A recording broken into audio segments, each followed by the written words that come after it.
Meghalaya honeymoon హత్య కేసులో కొత్త నిజాలు బయటకు వస్తున్నాయి.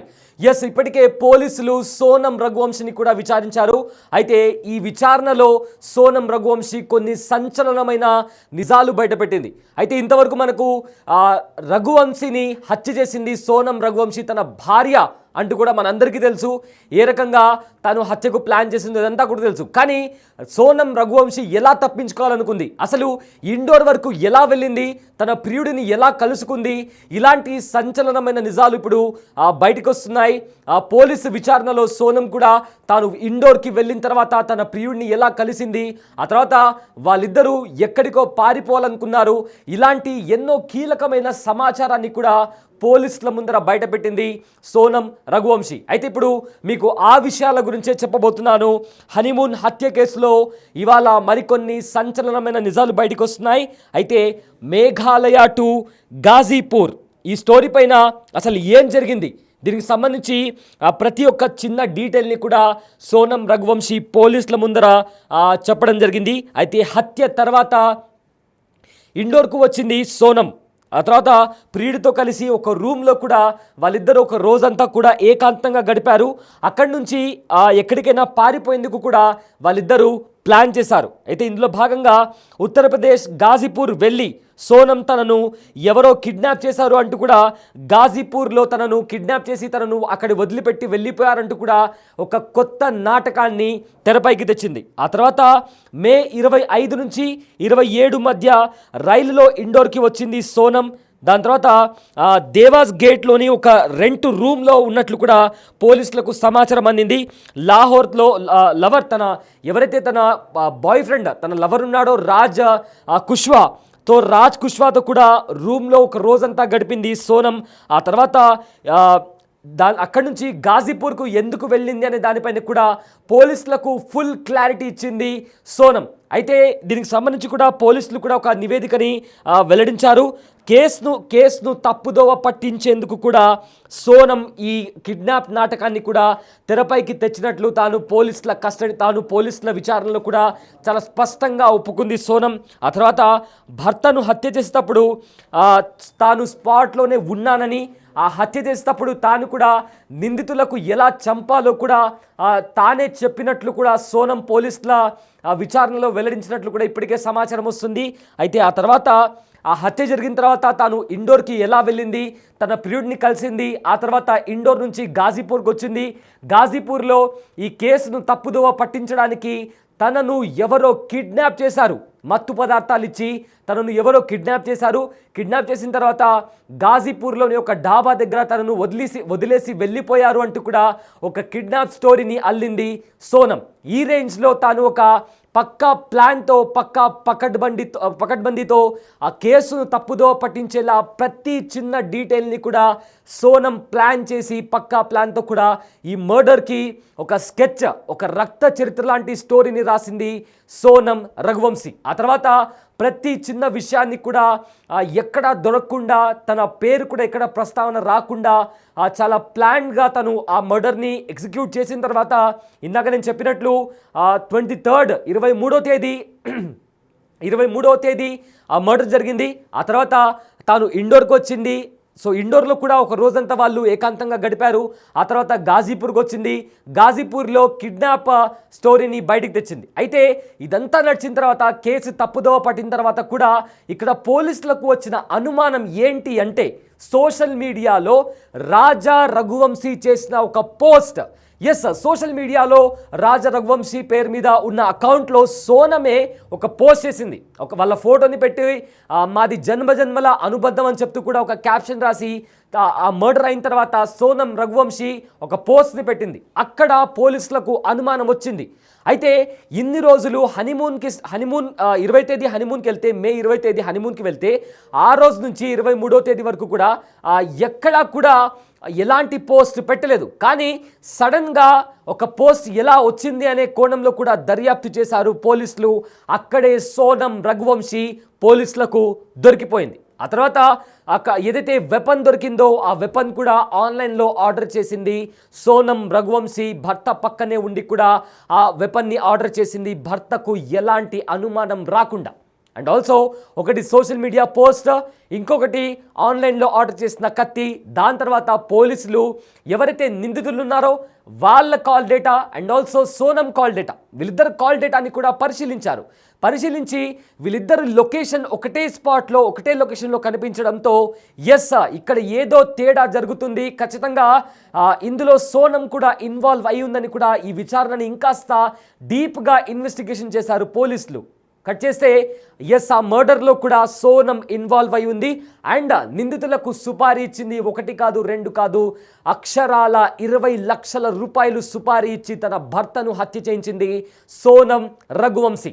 సో దీంట్లో ఇప్పుడు పోలీసులు కొత్త విషయాలను బయటకు తీసుకొస్తున్నారు. ఇవాల్టితో తన విచారణ ముగిసింది అండ్ ఆల్సో ఇవాళ కోర్టులో హాజరుపరచబోతున్నారు సోనం రఘువంశీని. అయితే కోర్టు కస్టడీకి ఇచ్చే అవకాశం కూడా కనిపిస్తోంది. ఎస్ మొత్తం మీద వీళ్ళ పెళ్లి మే 11వ తేదీ జరిగింది. అయితే ఇష్టం లేని పెళ్లి చేశారు అనే కారణంగా తన ప్రియుడితో కలిసి ఉండాలి అని చెప్పి ఎలాగైనా తన భర్త అడ్డుగా ఉన్నాడు కాబట్టి తన భర్తను అడ్డు తొలగించుకోవాలని చెప్పి మర్డర్కి ప్లాన్ చేసింది సోనం రఘువంశీ. అయితే మే 20వ తేదీన వీళ్ళు మేఘాలయకు వెళ్ళారు, కానీ జమ్మూ కాశ్మీర్కి వెళ్లాల్సి ఉంది. కానీ పహల్గామ్లో ఉగ్రదాడి జరిగిన తర్వాత అంత సేఫ్ కాదు, మనం మేఘాలయకు వెళ్దామని అంటూ కూడా సోనం పట్టుబట్టడంతో భర్త కూడా భార్య మాట విని మేఘాలయకు బయలుదేరారు. అయితే బయలుదేరే ముందు కూడా రఘువంశీ తన బ్యాగ్లో వజ్రాలు, బంగారం, ఇతర ఆభరణాలు కూడా చాలా ఎక్కువ మొత్తంలో పెట్టుకున్నాడు. అయితే రఘువంశీ తల్లి అయిన ఉమా కూడా అడిగింది, ఎందుకు ఇన్ని పెట్టుకుంటున్నారని అడిగినప్పుడు నా భార్య చెప్పిందంటూ కూడా చెప్పడంతో సరే అని చెప్పి కూడా తల్లి కూడా ఏమీ అనలేదు. ఆ తర్వాత వీళ్ళు మేఘాలయకి వెళ్ళారు. అక్కడ ఒక రెంటెడ్ స్కూటీ తీసుకున్నారు. 2 days 20 నుంచి 21, 22, 22 వరకు కూడా వాళ్ళు తిరిగారు. 23rd రోజున సోహరా లోయలో కూడా వాళ్ళు తిరగాల్సి ఉంది. అలా అక్కడ పర్యటిస్తున్న నేపథ్యంలో తాను అలసిపోయినట్టుగా యాక్ట్ చేసింది సోనం రఘువంశీ. ఇంతలో అక్కడ ఆ స్పాట్లోకి నిందితులు ఎంట్రీ ఇచ్చారు. ఒక దగ్గర సోనం తాను కూర్చున్నట్లు అలసిపోయినట్లు యాక్ట్ చేసింది.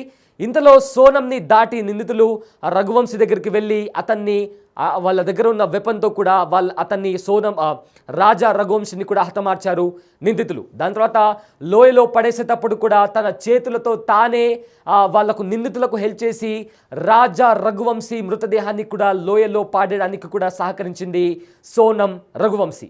ఆ తర్వాత ఇండోర్ పారిపోయింది. తాను ఎవరికి దొరకను, ఖచ్చితంగా నన్ను ఎవరు పట్టుకోలేరు అంటూ కూడా అనుకుందేమో. బట్ ఒక్కొక్క విషయం ఇప్పుడు బయటికి వస్తుంది. ఇండోర్లో ప్రియుడిని కలుసుకుంది, రాజ్ కుషియాను అక్కడ కలుసుకుంది. దాని తర్వాత వాళ్ళు ఎలా పారిపోవాలి, ఏ రకంగా దీన్ని కేసుని తప్పుదోవ పట్టించాలి అనే కోణంలో కూడా ప్లాన్ చేసుకున్నారు. దీంతో కిడ్నాప్ నాటకాన్ని తెరపైకి ఇచ్చారు. కిడ్నాప్ నాటకం తెరపైకి తెచ్చిన తర్వాత పోలీసులకు అనుమానం వచ్చి సోషల్ మీడియా అకౌంట్స్ సర్చ్ చేశారు. దాని తర్వాత ఆన్లైన్ ట్రాన్సాక్షన్స్, కాల్ డేటా ఇవన్నీ కూడా చెక్ చేస్తే భాగవతమంతా బయటపడింది. సో ఇప్పటికే విచారణ ముగిసింది.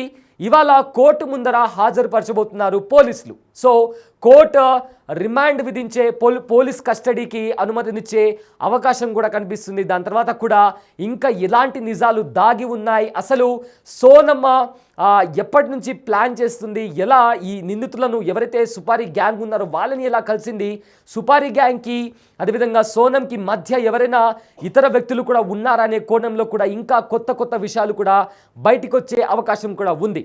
సో అది ఏదైతే మేఘాలయ హనీమూన్ మర్డర్కి సంబంధించి కూడా మిస్టరీ వీడింది.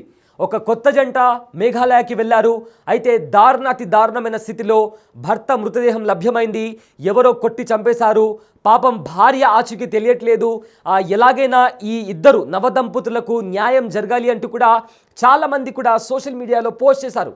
కానీ భార్యే హంతకురాలు అని తెలిసిన తర్వాత ఈ విషయం దేశవ్యాప్తంగా సంచలనంగా మారింది. ఎస్, చాలామంది కూడా ఎప్పుడైతే రాజా రఘువంశీ మృతదేహం లభ్యమైందో అప్పుడు చాలామంది కూడా మరి సోనం తను ఎక్కడుందో తెలియదు, ఎక్కడో తప్పిపోయిందని కూడా చాలామంది సానుభూతి చూపిస్తూ జస్టిస్ ఫర్ సోనం రఘువంశీ అని కూడా పోస్టులు పెట్టారు. బట్ కట్ చేస్తే భార్యనే హంతకురాలు అని తెలిసిన తర్వాత దేశం అంతటా కూడా ప్రతి ఒక్కరూ షాక్ అయ్యారు. సిగ్గుతో చాలామంది కూడా తలదించుకున్నారు. ఎందుకంటే ప్రియుడి కోసం భర్తను ఈ రకంగా హనీమూన్ పేరుతో మర్డర్కి ప్లాన్ చేసింది సోనం రఘువంశీ. ఎస్, దీంతో చాలామంది షాక్కి గురయ్యారు. అండ్ దేశమంతటా కూడా ఈ వార్త సంచలనం సృష్టిస్తోంది. పెళ్ళి అంటే భయపడేలా కూడా చేస్తోంది.